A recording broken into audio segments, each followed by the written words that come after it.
Hello, नमस्ते. स्वागत आहे तुमचं दी आर्ट ऑफ कुकिंग भारत या आपल्या चॅनलमध्ये. छान असा खळखळणारा आणि एकदम तर्रीदार असा रस्सा आहे. तुम्ही बघू शकताय. एकदम मस्त अशी याला तर्री पण आलेली आहे.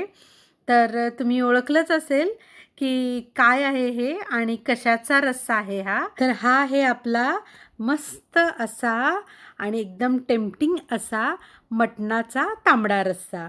तर अर्थातच आजच्या आपल्या रेसिपीचं नाव आहे मटणाचा तांबडा रस्सा. चला तर मग जास्त वेळ न घालवता आपण पटकन कृतीला सुरुवात करूया. सुक्कं मटण बनवण्यासाठी अर्थातच आपल्याला मटण लागणार आहे. तर हे बघा, इथे मी अर्धा किलो इतकं मटण घेतलेलं आहे. याला हळद आणि मीठ लावून मी फक्त उकडून घेतलेलं आहे. यालाच आपण अळणी मटण असं पण म्हणतो. अळणी मटणची डिटेल अशी रेसिपी मी आपल्या चॅनलवरती ऑलरेडी अपलोड केलेली आहे. तुम्हाला जर ती बघायची असेल तर आपल्या स्क्रीनवरती उजव्या कोपऱ्यामध्ये एक लिंक येते, त्याच्यावरती क्लिक केली की तुम्हाला ती दिसेल, किंवा जर डिस्क्रिप्शन बॉक्समध्ये तुम्ही चेक केलं तर त्याची लिंक मी ऑलरेडी दिलेली आहे. तुम्ही तिकडूनही ती चेक करू शकता. तर अर्थातच आपण घेणार आहे हे शिजवलेलं अळणी मटण आहे. तर ते मी अर्धा किलो घेतलेलं आहे. त्याचबरोबर आपल्याला सुक्कं मटण बनवण्यासाठी एक मसाला लागणार आहे. तर त्याच्यासाठी मी इथे साहित्य घेतलेलं आहे, तर ते बघूया. इथे मी 4 चमचे पांढरे तीळ घेतलेले आहेत. त्यानंतर 1 चमचा इथे मी खसखस घेतलेली आहे. 4 चमचे इथे मी धने घेतलेले आहेत. जर तुमच्याकडे धने नसतील तर तुम्ही 2 चमचे धन्याची पावडर घेतली तरी सुद्धा चालेल. इथे एक 5 ते 6 इतके लवंग घेतलेले आहेत मी. त्यानंतर एक 8 ते 10 इतक्या मिरी आहेत या, आणि अर्धा इंचाचे 2 तुकडे मी दालचिनीचे घेतलेले आहेत. तर हा झाला आपला सगळा कोरडा मसाला. त्याच्याच बरोबर आपल्याला लागणार आहे, इथे मी एक अख्खा गड्डा लसणाचा घेतला होता. साधारणतः ह्या एक 10 ते 15 इतक्या लसणाच्या पाकळ्या आहेत. 1 इंच मी आल्याचा तुकडा घेतलेला आहे. एक मी मीडियम साईजचा टोमॅटो घेतलेला आहे. त्यानंतर मीडियम साईजचे आपण इथे 2 कांदे घेतलेले आहेत. त्याचबरोबर ही सुकलेल्या खोबऱ्याची वाटी आहे. हे बघा, खोबरं आपण इथे घेतलेलं आहे. जर तुम्हाला सुकलेलं खोबरं आवडत नसेल तर त्याऐवजी तुम्ही अशी एक अर्धी वाटी ओल्या नारळाची घेतलीत ना तरी सुद्धा चालेल. त्यानंतर मी इथे कोथिंबीर घेतलेली आहे हिरवी, आणि कोथिंबीर तुम्ही बघू शकताय. इथे मी कोथिंबीरीच्या ज्या काड्या आहेत पाठीमागच्या त्या पण बऱ्यापैकी ठेवलेल्या आहेत. त्यांनी आपला जो मसाला आहे त्याला खूप छान टेस्ट येते. म्हणून साहित्य आपलं बघून झालेलं आहे. तरी तुम्हाला जर डिटेलमध्ये सगळं साहित्य हवं असेल तर मी डिस्क्रिप्शन बॉक्समध्ये ऑलरेडी ते दिलेलं आहे, तर तिकडूनही तुम्ही ते रेफर करू शकता. टोमॅटोचे आपण मोठे मोठे काप करून घ्यायचे आहेत. त्यानंतर कांद्याचे पण मोठे काप करून घेणार आहे आपण. खोबऱ्याचे पण मोठे मोठे काप करायचे आहेत. आणि हे सगळं जे साहित्य आहे तर ते आपण मिक्सरला एकदम बारीक असं वाटून घेणार आहे. आणि त्याच वाटणामध्ये आपण हे जे कोरडे मसाले आहेत आपले ते पण ऍड करायचे आहेत. आणि ओला आणि कोरडे दोन्हीचे आपण छान अशी मी याची एक बारीक पेस्ट बनवून घेते. आणि त्यानंतर आपण पुढची कृती बघूया. हे बघा, इथे मी मिक्सरचं भांडं घेतलेलं आहे. खोबरं जे होतं ते बारीक होणार नाही पटकन, म्हणून मी ते इथे थोडंसं खिसून घेतलेलं आहे. हे बघा, मिक्सरच्या भांड्यामध्ये मी आता अर्धा मसाला घेतलेला आहे.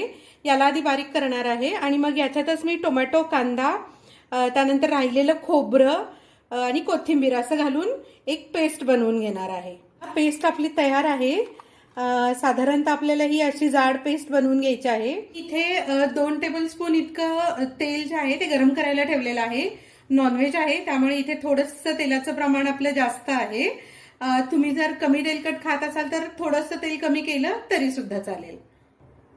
तेल थोडंसं गरम झालं की आपण याच्यामध्ये आपण करून ठेवलेला जो मसाला आहे तर तो घालणार आहे. मसाला वाटताना आपण पाण्याचा वापर खूपच कमी केलेला आहे. म्हणजे मग आपण जेव्हा मसाला भाजू तर तो पटकन भाजून होतो याच्यासाठी. तर तुम्ही पण शक्यतो प्रयत्न करा की मसाला वाटताना ना पाणी कमी वापरलं जाईल. आणि हा जो मसाला आपण तयार केलाय ना त्याचा अरोमा आत्ताच इतका छान येत आहे. आपलं तेल आता गरम झालेलं आहे चांगलं. याच्यामध्ये आपण हा मसाला घालणार आहे. तेल गरम आहे. मसाला घालताना आपण एकदम काळजीपूर्वक घालायचा आहे.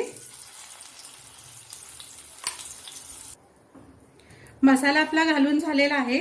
मी याला एकदा छान असा तेलामध्ये मिक्स करून घेत आहे आणि साधारणतः मीडियम गॅसवरती आपल्याला हा सतत हलवत ना तेल सुटूपर्यंत भाजून घ्यायचा आहे. मसाला छान भाजून घेते तोपर्यंत तुम्ही दी आर्ट ऑफ कुकिंग भारत या आपल्या चॅनलला नक्की सबस्क्राईब करून घ्या आणि सबस्क्राईब केलं असेल तर जास्तीत जास्त आपलं चॅनल शेअर करा. आपण जितका मसाला तयार केला होता तर तो अर्धा किलो मटणासाठी व्यवस्थित होतो.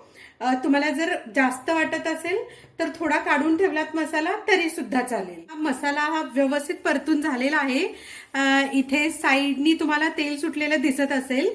आपण तेलाचा वापर कमी केला होता पण तरी सुद्धा इथे आपण मसाला बनवताना सुकं खोबरं जे वापरलं होतं ना तर त्याने काय होतं, सुकं खोबरं भाजल्यानंतर त्यातलं पण जे तेल असतं तर ते पण रिलीज व्हायला सुरू होतं.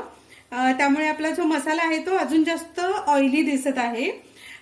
तर सुकं खोबरं वापरून तुम्ही एकदा हा मसाला करून बघा, त्याची टेस्ट एकदम वेगळी लागते. आणि ओलं खोबरं वापरून आपण जर मसाला केला ना तर त्याची टेस्ट मध्ये फरक पडतो. तुम्ही ओलं किंवा सुकं दोन्ही पण खोबरं वापरून ना मसाला ट्राय करून बघा. यातला कुठला मसाला तुम्हाला जास्त आवडला तर हे मला कमेंट करून सांगायला अजिबात विसरू नका. आपला जो मसाला आहे तो पूर्ण आता भाजून झालेला आहे व्यवस्थित. हे बघा छान याला असं तेल पण सुटलेलं आहे आणि याचा जो कलर आहे तो पण एकदम छान ब्राऊन आलेला आहे.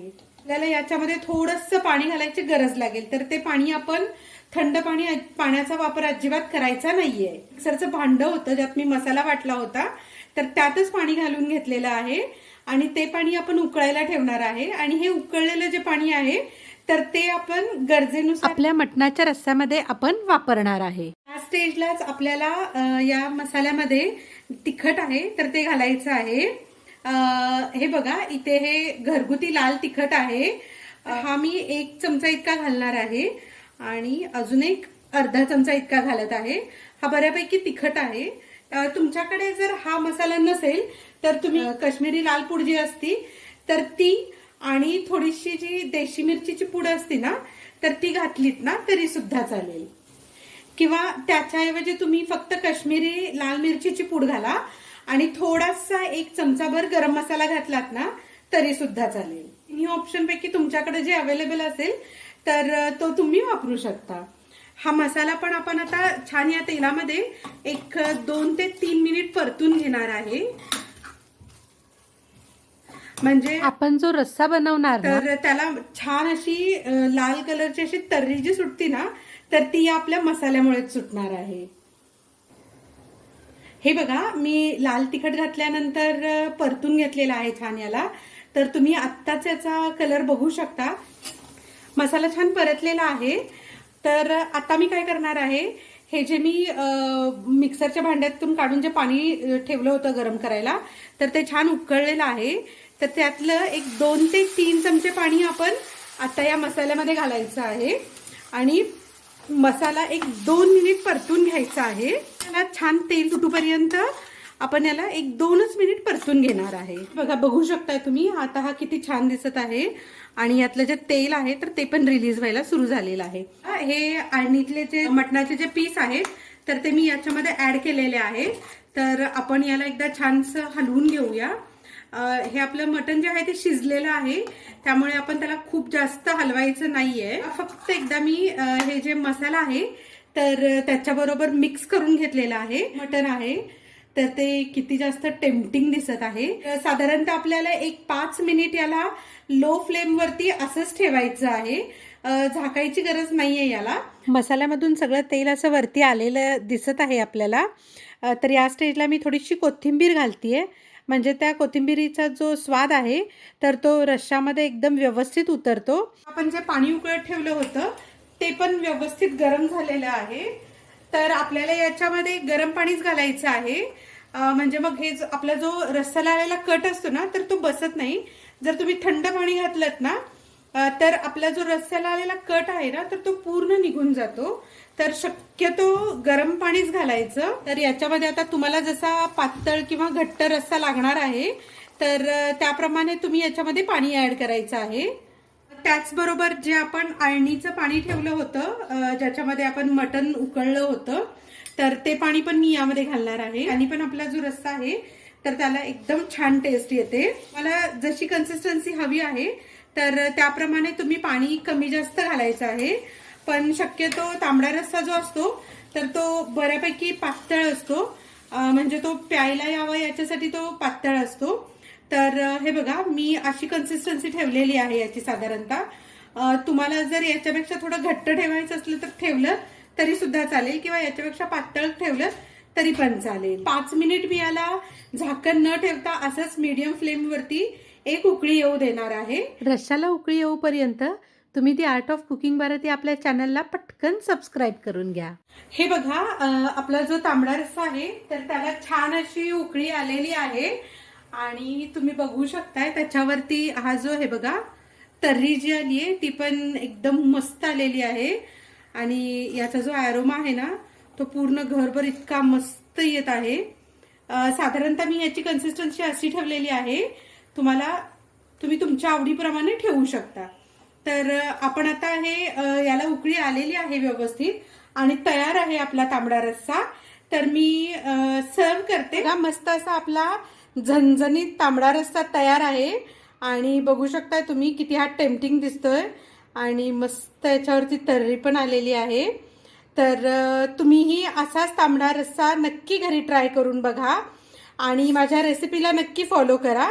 तुमचा तांबडा रस्सा कसा झाला ते मला दी आर्ट ऑफ कुकिंग भारत या आपल्या चॅनलवरती सांगायला अजिबात विसरू नका. त्याचबरोबर याच्या आधी मी सुक्क मटनची रेसिपी ऑलरेडी पोस्ट केलेली आहे. त्याची लिंक मी डिस्क्रिप्शन बॉक्समध्ये दिलेली आहे, किंवा इथे स्क्रीनच्या वरती उजव्या कोपऱ्यामध्ये तुम्हाला लिंक दिसेल, त्याच्यावरती क्लिक केलं तरी पण तुम्ही ती बघू शकाल. त्याचबरोबर आपण तांबडा रस्सा बनवण्यासाठी जे जे साहित्य वापरलं आहे तर त्याची पण डिटेलमध्ये लिस्ट मी खाली डिस्क्रिप्शन बॉक्समध्ये दिलेली आहे, तर ती तुम्ही फॉलो करू शकता. जर तुम्ही दी आर्ट ऑफ कुकिंग भारत या आपल्या चॅनलवरती नवीन असाल तर आपल्या चॅनलला नक्की लाईक, शेअर आणि सबस्क्राईब करायला अजिबात विसरू नका. त्याचबरोबर नोटिफिकेशन बेलवरती पण क्लिक करा, म्हणजे मी अपलोड केलेल्या नवीन नवीन ज्या रेसिपीज आहेत तर त्या सर्वप्रथम तुमच्यापर्यंत पोहोचतील. तर आपली ही रेसिपी ट्राय करायला अजिबात विसरू नका. तर अशाच एका छानशा आणि चमचमीत रेसिपी बरोबर पुन्हा भेटूया. तोपर्यंत धन्यवाद.